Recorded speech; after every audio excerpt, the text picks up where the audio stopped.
Mesdames, Messieurs, bonsoir. Bienvenue dans votre journal Afrique. Tout de suite, les titres. Le ministre algérien des Affaires étrangères, Ramtan Lamamra, reçoit son homologue nigérian, occasion de renforcer la coopération stratégique dans différents domaines.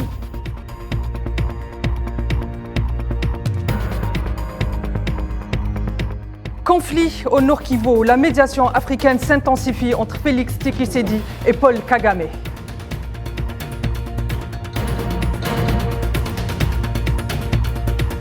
Culture en son fin de journal, la 12e édition du festival Récréa Théâtral prend fin aujourd'hui.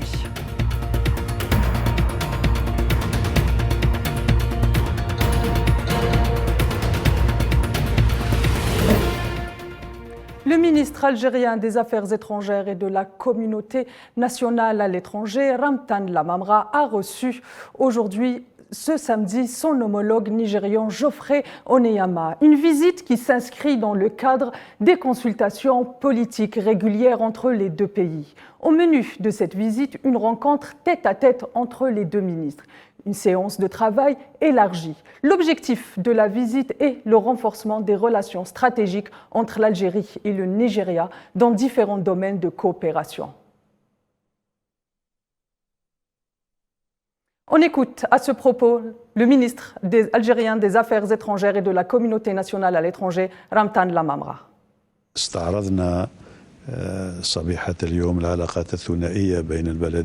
Nous avons examiné les relations bilatérales et nous avons pris connaissance des derniers développements positifs. Dans le même temps, nous nous sommes enquéris d'un grand nombre de projets qu'il faudra mettre en œuvre pour hisser le niveau du partenariat algéro-nigérian selon les moyens de chaque pays. Par ailleurs, nous aspirons à réaliser un nivellement par le haut de nos relations et les harmoniser au niveau politique qu'économique, qui plus est sur le plan qualitatif et des convergences de points de vue sur les questions essentielles concernant l'Afrique. On écoute à présent Geoffrey Oneyama, ministre nigérian des Affaires étrangères. Nous avons des excellents projets. La route Trans-Sahara et puis aussi le gazoduc Trans-Sahara et puis aussi la fibre optique Trans-Sahara de l'Algérie au Nigeria. Donc nous avions aussi discuté le progrès sur ces projets qui avancent dans une façon assez bon. Et puis donc nous avions aussi discuté les questions régionales, sous-régionales, bien sûr en Afrique de l'Ouest, le pays de CEDEAO.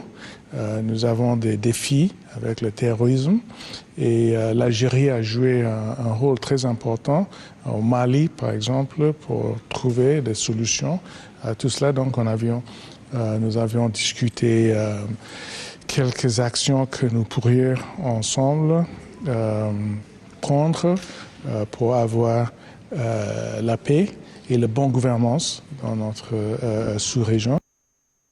L'Algérie, réélue à la tête de la Commission onusienne de la fonction publique internationale.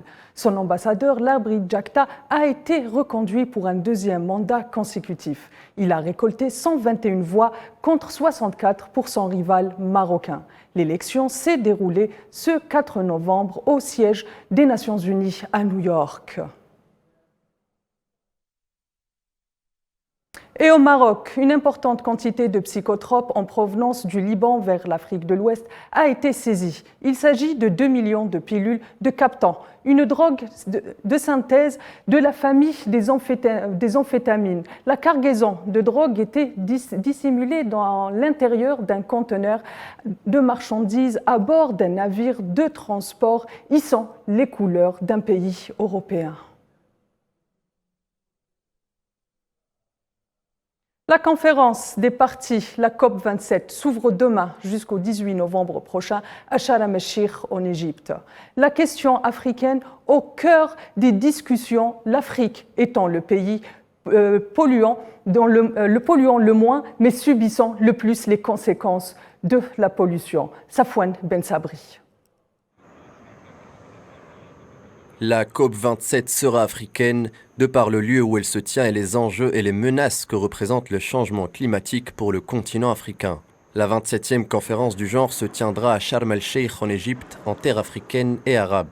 Une occasion pour les nations africaines de faire entendre leur voix face aux pays industrialisés. Alors qu'un Américain produit 14 tonnes de CO2 par an, 10 pour un Européen, le citoyen africain, lui, produit moins d'1 tonne par an. L'Afrique est le continent qui pollue le moins mais qui subit le plus. Abritant 17% de la population mondiale, le continent n'émet que 4% des émissions de gaz à effet de serre.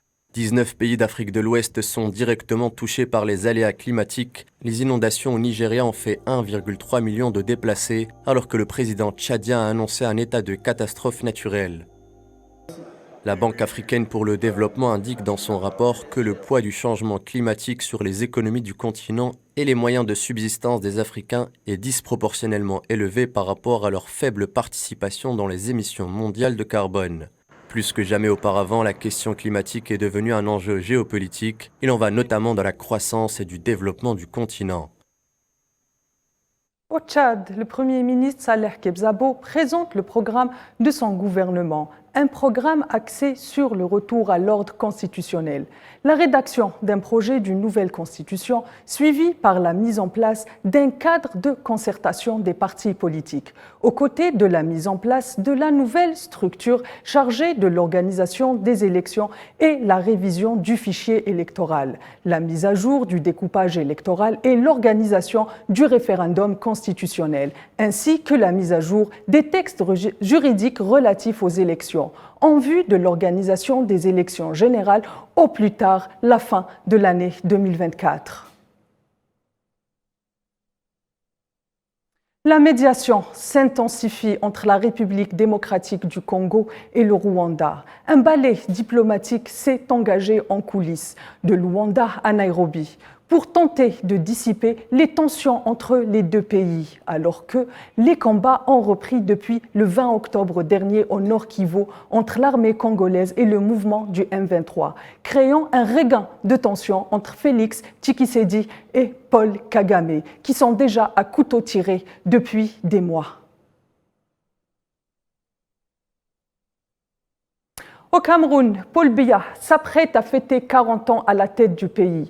Pour cet anniversaire, le Rassemblement démocratique du peuple du Cameroun, créé par Paul Biya en 1985, a prévu de nombreux rassemblements et des meetings demain, dimanche, sur l'ensemble du territoire camerounais, dont un méga-meeting régional à l'hôtel de ville de Yaoundé, capitale camerounaise. En proie à une flambée du virus Ebola, l'Ouganda renforce les contrôles. Le virus a fait 49 morts dans le pays depuis son apparition. 14 cas ont été enregistrés dans la capitale Kampala, jusque-là épargnée par le virus, amenant le total des cas touchés à 130. Une évolution qui inquiète l'Organisation mondiale de la santé. Une bonne nouvelle depuis la Tanzanie. Le feu qui ravage le toit du monde a été maîtrisé. L'incendie qui brûle depuis près de 2 semaines sur le mont Kilimandjaro a été en grande partie éteint après le déploiement de centaines de militaires. Le feu a ravagé 33 km² du célèbre sommet de l'Afrique. Aucun blessé n'a été recensé à ce jour et le tourisme n'a pas été affecté, ont rassuré les autorités locales. Direction le Burkina Faso avant de nous quitter pour cette deuxième cuvée qui marque aussi la 20e année d'existence du festival Récra théâtral.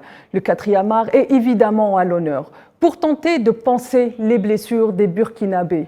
Pour l'un des premiers spectacles d'ouverture, une pièce intitulée « Tu dis PDI », une pièce jouée en poulard mêlant danse et chant et théâtre. Pour marquer l'unité burkinabèse a été donné. Le temps de cette édition qui se finit, qui s'allonge du 29 octobre au 7 novembre. Mesdames, Messieurs, c'est sur ces belles images que s'achève notre édition. Je vous donne rendez-vous à partir de 22h pour votre rendez-vous hebdomadaire avec l'Afrique. Quant à moi,